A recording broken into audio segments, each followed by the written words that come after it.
So why are we here? I'm going to zip straight through this. We all know why we're here. The planet is warming at an incredible rate. Last year was the second hottest year on record, the second hottest year in my lifetime, but for a baby born today, it's probably going to be the second coolest year in their lifetime. So China continues to massively grow its electricity demand. In fact, now it's significantly, well, 40% more than the US and European Union combined. Thankfully, their emissions intensity, that you can see the blue line for China, is reducing. That means the amount of pollution per unit of energy is going down, and it's going down at quite a rate that we see that when you put the growth and the intensity together, we see a levelling off for now about 2 years, flat with its emissions, and all it needs is a little bit extra reduction in emissions intensity and slightly lower growth, and you'll start seeing that line trend down. Now it's still massively high, and we don't solve climate change when we go flat. We start solving climate change when we bring it down. But to arrest the trend of China blowing everyone's target out of the water is something I think we should be all massively cheerful for and grateful for. China is responsible now for roughly half of the renewable energy investment in the world. So China on the left, everywhere else on the right. This shows where Australia's part of the world is. We are the highest per capita emissions intensive economy, but we are coming down. We've got a long way to go before we get to the rest of the world, but we are coming down. Excitingly, 3-4 years ago, there was a year when battery prices jumped up a tiny bit. We had a tiny uptick, and there were pages written in the media about how it's the end of the battery honeymoon. There are plenty of lumps and bumps on the road to decarbonisation. This is one of the most exciting stories that's happened and it's come out of Australia. On the left is one of the largest batteries in the world, which is the Waratah Super Battery, sitting up on the site of an old coal mine, and it's one of the largest lithium-ion batteries in the world. Well, in the first 2 months of this financial year, when the government brought in a battery rebate program, anyone got a battery or an upgrade in the last year or so? Yeah, a few of us. Well, all of us together in 2 months put as much into the grid or more than the Waratah Super Battery, which was Australia's biggest battery at the time, did. As we did with solar, households are doing it again with batteries. Here's another chart from Nat Bullard. I'm sure we'll be talking about data centres at some point tonight. Everyone's wanting to know, is AI going to kill the planet or not? This is how much energy, how much electricity they're consuming a year. In 2020, it was about the same size as Australia. All the data centres in the world were about 1 Australia worth of electricity generation, and we're on track to have almost double that. It's on a trajectory again where I wouldn't be surprised if we double it again by 2030. So it's not China-size electricity, which is 40 times bigger, but it is Australia-size electricity being added to the grid every 5 years, so let's hope it's clean. This is something, huge growth off a tiny base. SAF is sustainable aviation fuel. As we all know, it's one of the hardest to abate sectors, but we are starting to see the early stages of a sustainable aviation fuel industry where 3-4 years ago it was a joke, and now we're heading for 1% this year. Remember, solar a decade ago was about 1% too. Sustainable aviation fuel is no longer going from the you're kind of crazy if you mention it to, okay, there's light at the end of the tunnel. The last year we saw solar, both small scales, the one at the bottom, large scales, the one at the top, together have passed gas, and this year we'll continue to zoom past gas. I probably don't need to tell you, but Australia retains its title as the gold medalist for household solar electricity per capita. Here we are ahead of every other country in the world on this, and I think that will continue. I prepared this chart a few days ago. I've been tracking this, really excited about the growth of refined lithium exports. And you can see, this is Australia adding value to the lithium. I mean, I don't think enough people appreciate the fact that about half of the world's lithium is coming from Australia. And a very large percentage of that, maybe more than half of that, is coming from one mine just behind Margaret River in WA. Think of every EV, every laptop, every consumer device, probably this clicker I've got in my hand, about, on average, half the lithium is coming from Western Australia.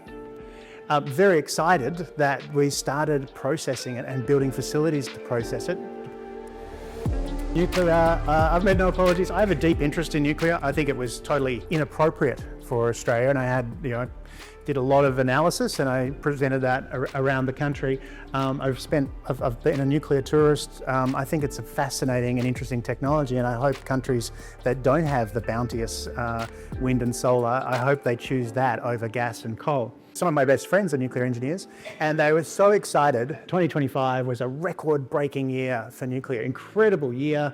What it was is that it finally was 2% higher than it was in 2006. Meanwhile, you can see where the growth is going. So look, if nuclear could get on that same trajectory and renewables can keep on that, then the problem's solved very quickly.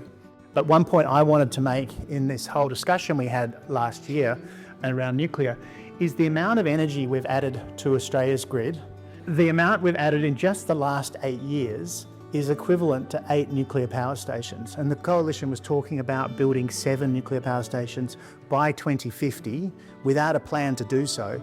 Well, we just did that. And you can see it continues to increase.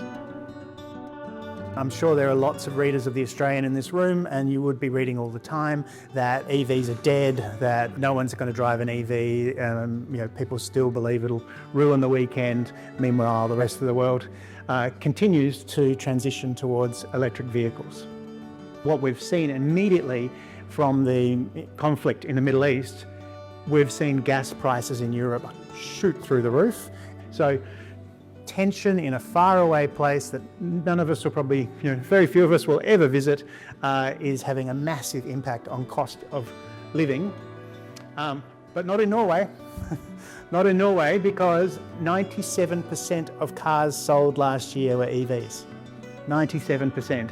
56% of all the cars in the country. Obviously, you sell a car, it's on the road for 20 years or so. The percentage of sales is very different from the percentage in the fleet. It's always a lagging thing. But you see, Norway has largely decoupled itself from petrol. Australia, this chart was 70 countries long, and I just managed to get Australia in there before it got too small. We are 14% of new car sales are electric, but the trajectory, it's not as fast as we need it to be, but it is moving. The thing that pains me is that every non-electric car that's sold this year will probably be on the road for 20 years or so, and you want to start getting that moving now if you want the fleet to start moving. Grid emissions in Australia continue to fall. I've shown this chart each year, but it gets better each year, so I'll show it again, and I'll show it again next year if I'm invited back. Great statistics. South Australia has reduced its electricity emissions by 3/4 over the last 16 years. Victoria, we think of ourselves as a very environmentally conscious state. We shouldn't forget that we have the dirtiest grid in Australia. And it's because of the brown coal we burn. There's significant efforts to build out renewables in Victoria. We should see that reduce. Hopefully we won't be the dirtiest for forever. Renewables, I watched this gap close. Coal's on the top. The tealy line there is renewables. Gas at the bottom. You can see gas increased through the middle of last decade. Slow decline as renewables came up. I was very dispirited when we had this little bump here that we were going up and up and up, and then we had this little gone down. And it's a really great reminder that there are lumps and bumps in this energy transition, but you can see the general trend moved in the right direction. But it can easily come back. Here's a chart from the Clean Energy Council.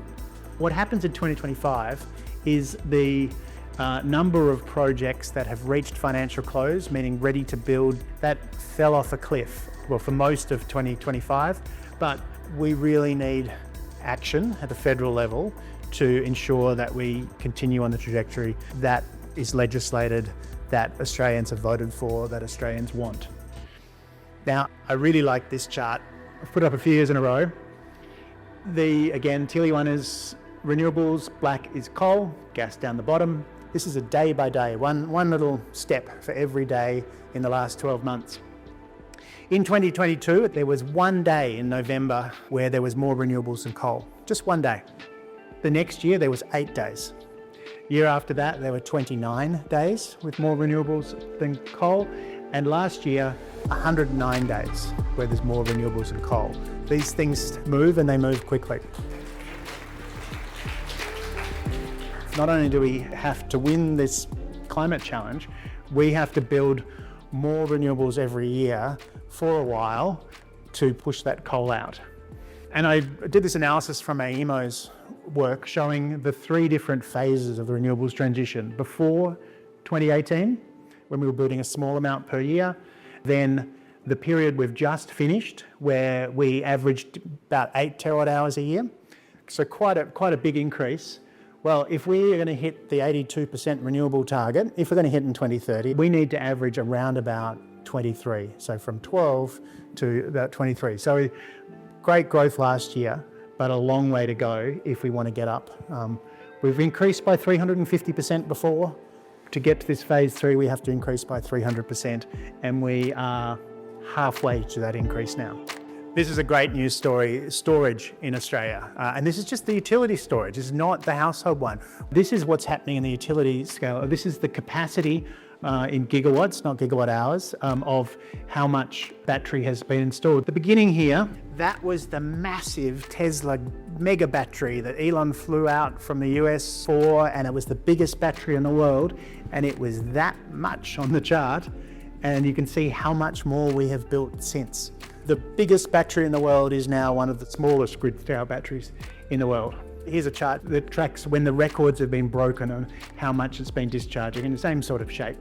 This was a nice report to read last year. The Australian Energy Market Commission puts out a report every year called the Residential Electricity Price Trends. And what they're saying with their very conservative modelling is that households are going to be paying less and less. I mean, Saul Griffith's been saying this forever. A lot of us have seen Saul speak. He would say this is way too conservative, but it's such a breath of fresh air to see the most conservative market organisations saying that Australians are on track to be paying less and less for energy. Now, world events like a war in the Middle East mean that those who are coupled to fossil energy is not going to have such smooth run. And I always end with this slide. Bill McKibben haunts me with this, that winning slowly is the same as losing. Now, we are winning slowly, but the speed at which we're winning is speeding up, right? So you tell me, are there reasons to be cheerful? Thank you very much.